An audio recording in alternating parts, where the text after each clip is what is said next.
This is Pet Life Radio. Let's talk pets.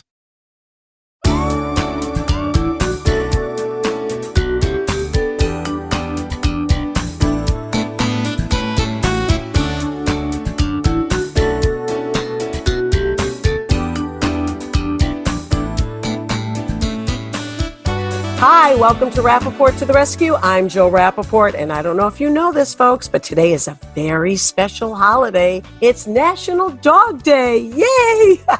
Well, every day in my home is National Dog Day, but really, this is a time to thank our pets again for what they've given us, especially during these very uncertain times. Give them a little more kisses, a little extra treats, an extra hug, to celebrate what they've meant to us and what they mean to us and how much they give back to us.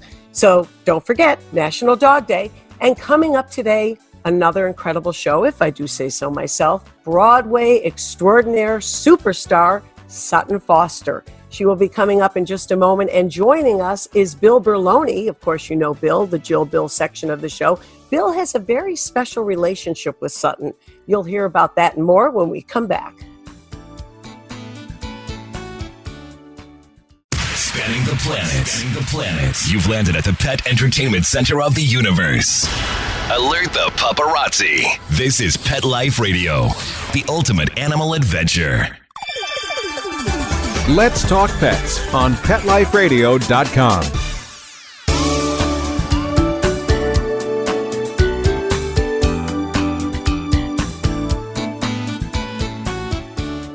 Welcome back to Rappaport to the Rescue. I'm Jill Rappaport, and joining me now, Bill Berloni, because Bill, we have a very special guest coming up, someone you have a very unique connection with from the Broadway stage. Tell us about that. That's correct. Today we're going to be interviewing Sutton Foster, a wonderful actress, good friend of ours, and we met when she was in the chorus of the 20th anniversary revival of Annie.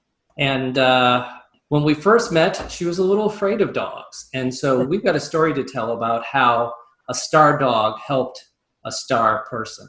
A star is born, literally, because when you met Sutton, she did not have the credentials she has today. She was literally just getting her feet wet and literally just becoming known. That's true. That's true. And she actually left the show to go to another Broadway show. And we didn't reconnect until years later when she called me up and said she wanted a dog to rescue. And that's such a great story, because even back then, she knew that when she was ready to open up her heart and home to an animal, it was going to be a rescue animal. That's right. That's right. Well, you have such unique, wonderful relationships with so many Broadway personalities. And it's amazing how these friendships are formed and bonded over animals. Oh, absolutely. I mean, the Broadway community is a very close-knit family community, because when you work on a Broadway show or theater, you work with people for months, so you get very close to them. And we just stay in touch, whether it's people getting married or people having babies, or in my case, people wanting to adopt dogs. And do you find with these close relationships that sometimes you get calls at all hours of the day asking you for a little help with these animals? All hours of the day, and especially during COVID. Well, thank goodness for you, Bill. I know they're thinking the same thing. Now, coming up, the one and only Sutton Foster. Stay tuned. Looking for a dental treat that does more for your dog? Daily Dose is a 2-in-1 chew that pairs a daily dental scrub with powerful supplements to help with the biggest health concerns facing our dogs. Daily Dose was developed by vets to be simple to use and super effective. Plus, dogs love the taste. Available for joint, skin, heart health, or calming. Daily Dose. Your pet's daily dose of awesome. Visit yourpetsdailydose.com to save $3 on your first bag with promo code PETLIFE. That's yourpetsdailydose.com. This is Pet Life Radio, the possumest pet party place on the planet. Dude, that's a lot of peas, baby, isn't it? Yeah. Get ready for some tail wagging, fur flying, feather flapping fun. Oh, yeah. PetLifeRadio.com. Let's talk pets Let's talk pets on Pet Life Radio. Pet Life Radio. PetLifeRadio.com.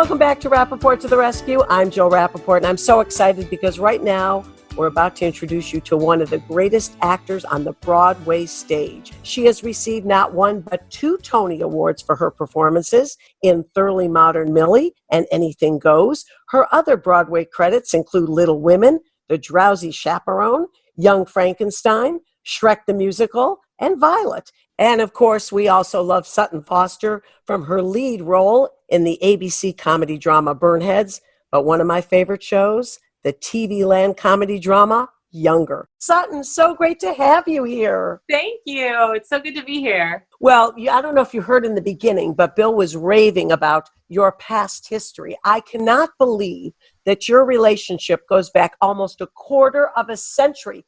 First of all, not to give a plug to Younger, but you can't be that old. Come on. You look great. Thank you. Gosh. When Bill, it was 1996. Yep. It was 96. Real. Before you were the superstar of stage and screen and you met Bill. Well, I'm still pretty, I don't even know how to respond to that. That's why we love you, because you're so modest and down to earth. But trust me, you're amazing and we adore you.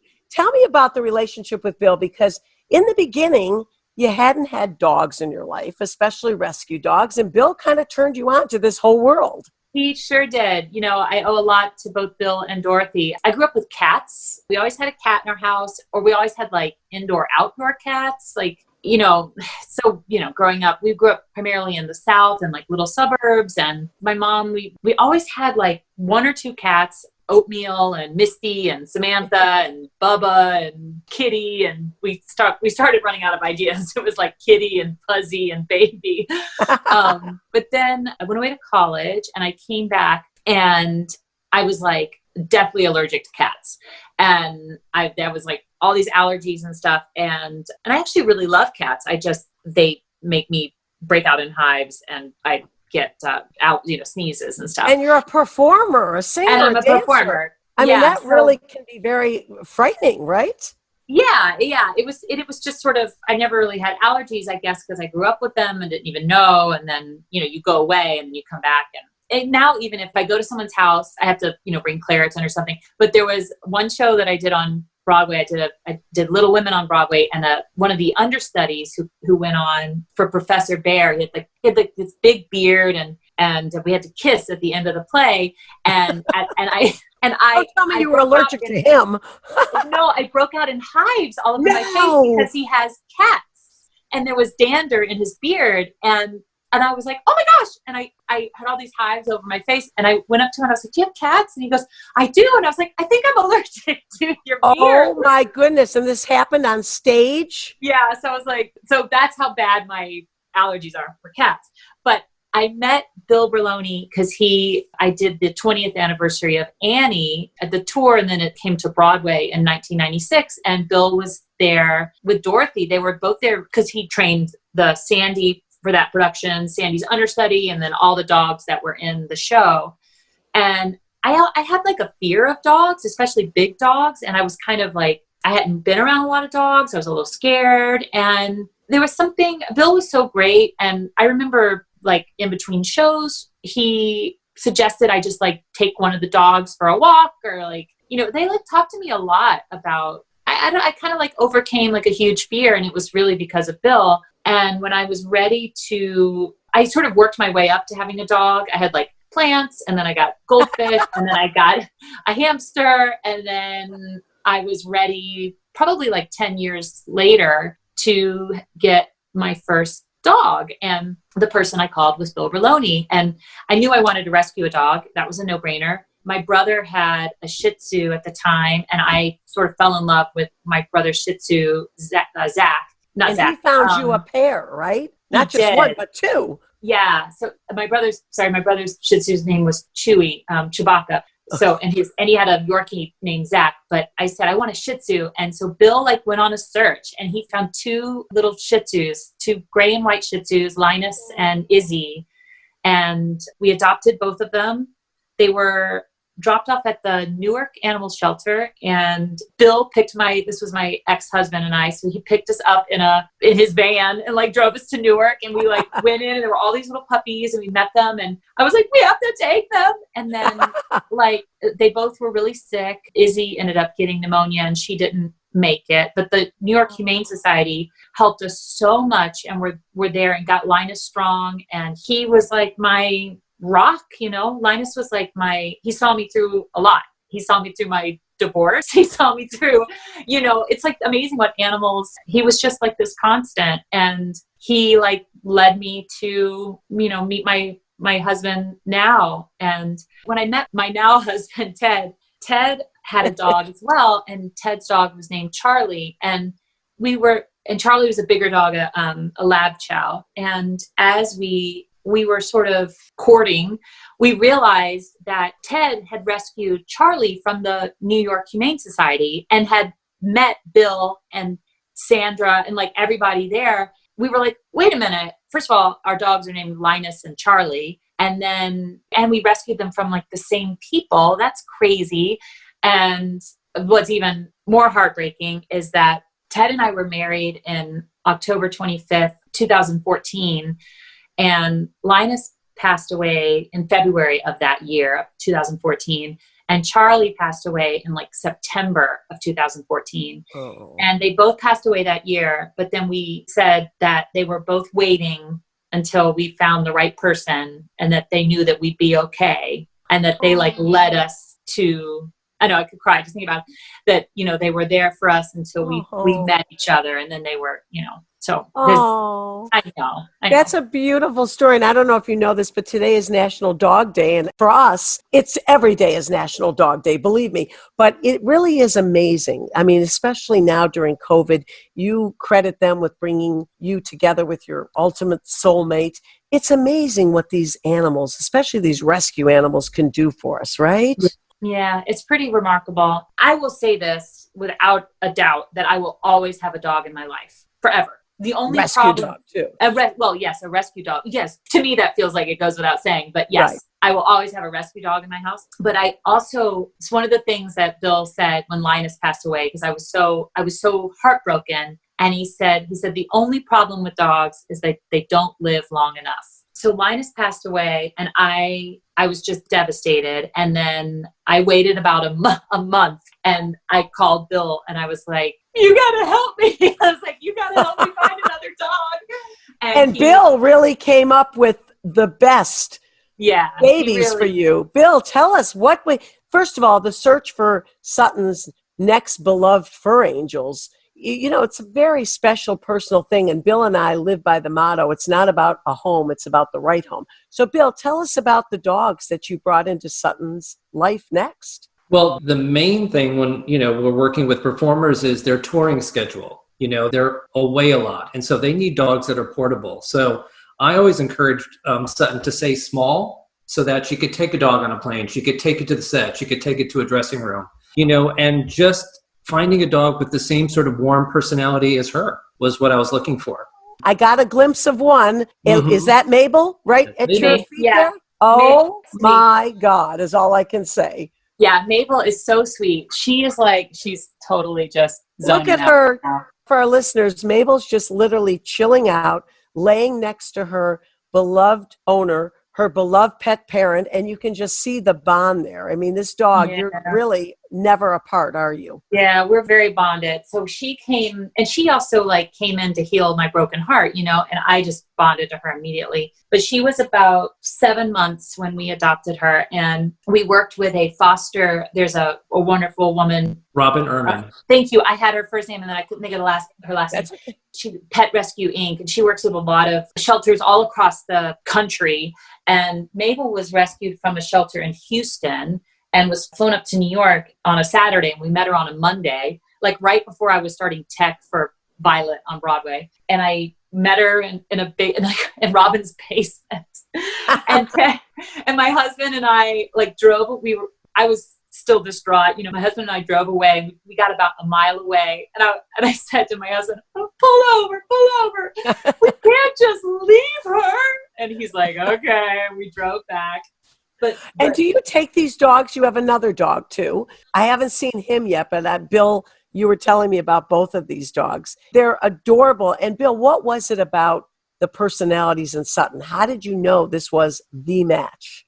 Well, what's interesting is that if I'm good at anything, it's casting dogs in the right role. Yes. So I had found Mabel, Robin helped me find Mabel. And then when they came and they saw her and they were like, oh, we don't know. And she drove away. I went, I really think this is a dog for her. And then I left, and sure enough, they turned around and came back and adopted her. But some time went on, and she's a girly dog for sure. And, Ted wanted to enjoy some dog time too. So we looked for a big dog and a little dog body, and we found a Cairn Terrier mix.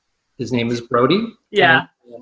So, so he can go hiking with Ted, and Mabel can, lay on the couch while Sutton's rehearsing. And Sutton, when you go to work, I mean, those of us who've been fortunate enough, this show goes all over the world, but for those of us that have seen you on stage, and in a minute, I'm going to give you a quote from Christy Brinkley about you. People are mesmerized by your performance. Christy said, there is no one like her. When she's singing and tap dancing, she doesn't miss a beat. She doesn't miss a note on that ship. Everybody just is blown away by your performances. Do you take one or both of the dogs to work with you? Are they in your dressing room? Because you're so joined at the hip, literally. Mabel goes with me a lot. So she grew up in the dressing room at Violet. And so when we first got her, she was very shy and was afraid to leave her crate, and we would have to worked very hard, and now she's like Miss Personality. So she would come to the dressing room with Violet, and then she has been with me on set at Younger. The very first season of Younger, I would drop her off at the wardrobe trailer, and she stayed in the wardrobe trailer, and they had a little cubby for her, and she's just super chill. What happened was we got Mabel, we then adopted Brody, and then we adopted a human daughter. So I have a 3.5-year-old. And so wonderful. So Mabel was first. And then when we adopted Brody, Mabel looked at us like, why would you do this? Didn't we have a good thing? And now Mabel and Brody are like brother and sister. They mirror each other a lot when they sleep. They're constantly doing the exact same thing at the same time, or they're very connected, although Mabel is still very connected to me. But then when we brought Emily, our daughter, home, Mabel was like, what have you done? So what's this other girl doing with my mommy? So I bring Mabel with me a lot to set, because then she gets she's very, very good in the dressing room. Brody's not so much, because he's way more energetic and needs a lot more. I can't trust him alone in a dressing room. He could be distracted. So who doesn't love animals on the set? First of all, Hilary Duff was in my very first book, People We Know, Horses They Love. She loves animals. So I would imagine everybody on that set, who doesn't love a cute dog, right? Well, and everybody has, everyone has dogs. So the makeup trailer there's always dogs underneath our feed. And Molly, who's on the show, she always brings her dog Henry, and Henry and Mabel love each other. And then Hilary has a little dog named Momo, and he'll come to set. So and then now there's babies, and it's a very family, kid-friendly, dog-friendly. And I do find that when dogs are around, it's it brings more joy, and it's also it makes everything a little bit better. You're like, oh yeah, okay, everything's okay now. Makes it more fun. I remember when Sutton adopted Emily, and she called us and said, Bill, what do we do with the baby? And Dorothy and I went over, and we gave her and Ted some tips on how to now expand the family, because the dogs could have taken issue with this new family member. But I remember telling you some ways to treat them and treat her and help them grow together. So yeah, it's interesting you bring that up, because I had heard, I guess about 2 months ago, where Andy Cohen had to give up his beloved dog that he had for almost 7 years. And it sounded like there was a bit of an issue with the baby, and he was just heartbroken over it. I mean, that can happen. And Bill, you really are amazing, because, your tips are not only for 4-legged children, but for 2-legged as well. I mean, you're really helping families adjust and work together to live together. Yeah. I think the dogs, they didn't understand. They were trying to, as Emily was growing, they were they had to come to terms that they were losing rank, that there was someone who was that was outgrowing, they were and the big thing that changed, they sort of freaked out when she started moving. They were like, wait a minute, what is this thing that's moving in the house? And then as soon as she started eating at a high chair and dropping food, they love her. They love her. They love her. And they're also the same way. You drop food, I love you. I'm right there to get it. No, that is so great. Well, what about now during COVID? I mean, we all know you from your roles, and thank goodness that we can watch the shows. And, if we can't get to Broadway, we can watch you on TV, which is so great. But what about now? Like, how have these animals, not only your wonderful child, but how have these dogs helped you? Because we're home a lot. There's really nothing we can do. I don't know how it's affected your career, but most people can't do much of anything right now. I know. It's been an interesting time. When we first came out, so we live in New York City, but we have a house outside the city, about an hour outside the city at a lake, where we live on a lake. So Mabel she is like a city dog. She doesn't need much. She's like super, super happy on the couch, coming to work, loves the car, like so chill.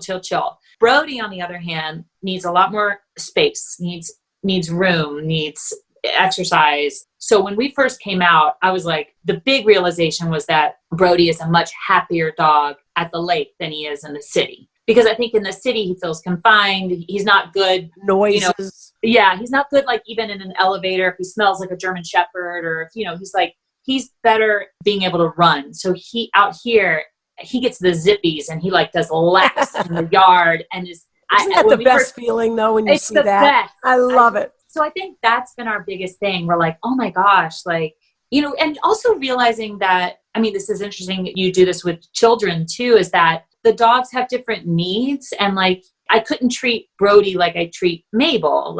He's not as successful, coming to work. And then you realize, you can't treat every animal the exact same way. They are people, right? Yeah, exactly. Their own distinct personality. So you're trying to set them up for success, and also take care of their needs, and so they're happy. And so when we first came out, I was like, I think this is the best thing for him. He is just, and my daughter, just to have space and freedom. And then now we all are just it's just been really nice. I mean, it'll be interesting, going back to the city and what that's going to feel like. But for us, do you plan on doing that? And for what? What are you working on that you're going to have to go back there? As of today, which of course all of these things could change, it looks like we're going to be filming Younger in October. Yay! Is this a big scoop?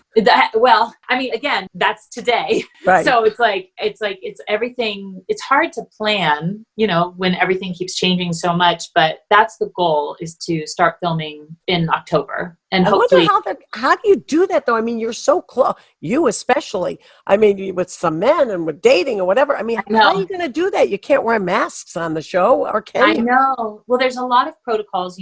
SAG-AFTRA, they've been working very hard for safety. I mean, obviously, it's we can't go to work. We can't work if it's an unsafe environment, or if there's always going to be risk, because it's impossible to eliminate all risk. But I know I've spoken to some people who have gone back to work. No shows in New York have gone back to work. A lot of them are starting in September. But I think some shows have been shooting in LA and in Europe. And a lot of people are saying that it's weird and it's different, but it feels very, very safe. So we'll see. It's different. And along with the success of these TV shows, you, to all of your fans, are still first and foremost a Broadway superstar. It's very sad what's happening with Broadway. That, to me, is just tragic, because really they are talking about 2021, but who knows, right? Yeah, I know. It's a really, what we do as performers, live performers, require people to gather in large groups, and realizing that I never in a million, we could have never predicted any of this to be happening. And people gathering is such a beautiful, wonderful thing in live theater. And yeah, I have no idea. And I think we will see. We will have to see. I know there's just going to be a big learning curve, and we'll see. Live theater, Broadway, it will return. It's just a matter of when. But that need, I think, for live theater will always be there, and bringing people together in that way, in that form of entertainment. I just can't imagine it going away forever. So we will see. Hopefully it'll be sooner than later. And Jill, did you know the biggest event of the Broadway season was the revival of Music Man, starring Sutton Foster and Hugh Jackman? That was this year. That was the show to see. And, I know. And as you know, Bill, I talked about this a few weeks ago. I was lucky enough to be at a dinner party sitting right next to Hugh and his wife, Debbie. And it was so exciting because I'm such a huge fan of his. And of course, that role, that show was truly one of a kind. I mean, it was the talk of the town, literally. And so, Sutton, are there plans for it coming back? Yeah, so we would have been in like rehearsals right now. That we were supposed to start performances in September of this. Yeah, it's a while to think about. But right now they've pushed it to April would be previews of 2021. So we'll see. Well, I hope, because we do need this. We really do.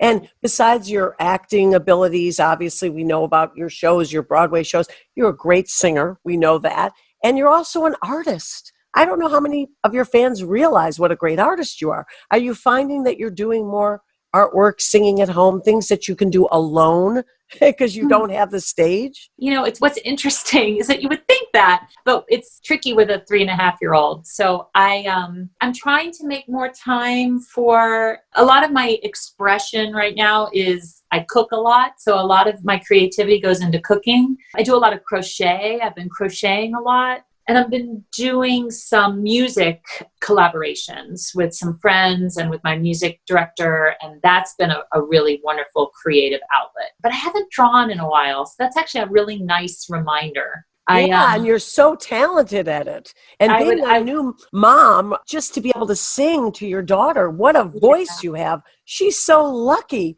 Do you sing her lullabies at night? I mean, if I had your voice, I would never stop.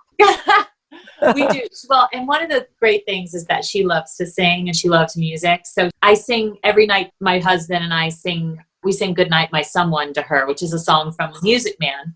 Oh, and I love that. But my husband started singing that to her before I was ever attached to The Music Man.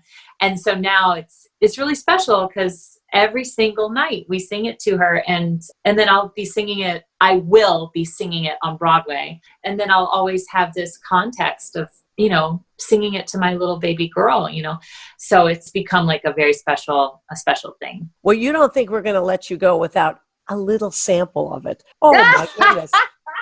Please, Sutton, that's too much of a tease. Bill and I would love to just hear a little bit. And of course, Mabel wants to hear a little. What do you think? I'll sing it to Mabel. I know. Mabel's we think she's like a half Dachshund, half Yorkie or Dorky or something. And I have a Dachshund. I'll sing it to Mabel. Okay. Take it away. She'll probably just lick my face, which she's doing right now. Good night, my someone. Good night, my love. Sleep tight, my someone. Sleep tight, my love. I wish you love, and I wish you light.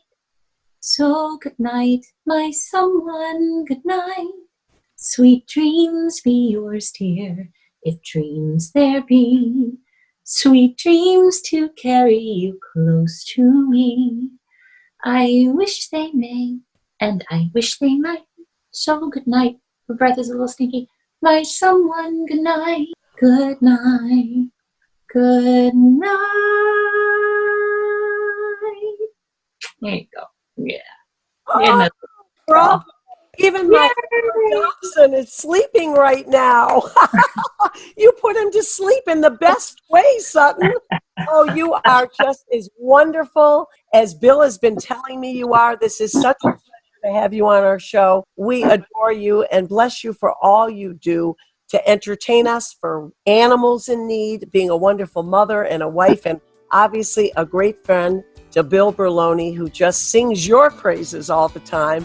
And Bill, I know Sutton has your number if she ever needs help with those rescue animals, but what a great home that you have made for those dogs, right? Yeah. Couldn't have found better. We feel pretty lucky. We all found each other. Well, thank you both so much. Sutton Foster, Bill Berloni, thank you again. And happy National Dog Day. Thank you all for tuning in. And as I always say, stay positive. Let's Talk Pets, every week on demand, only on PetLifeRadio.com.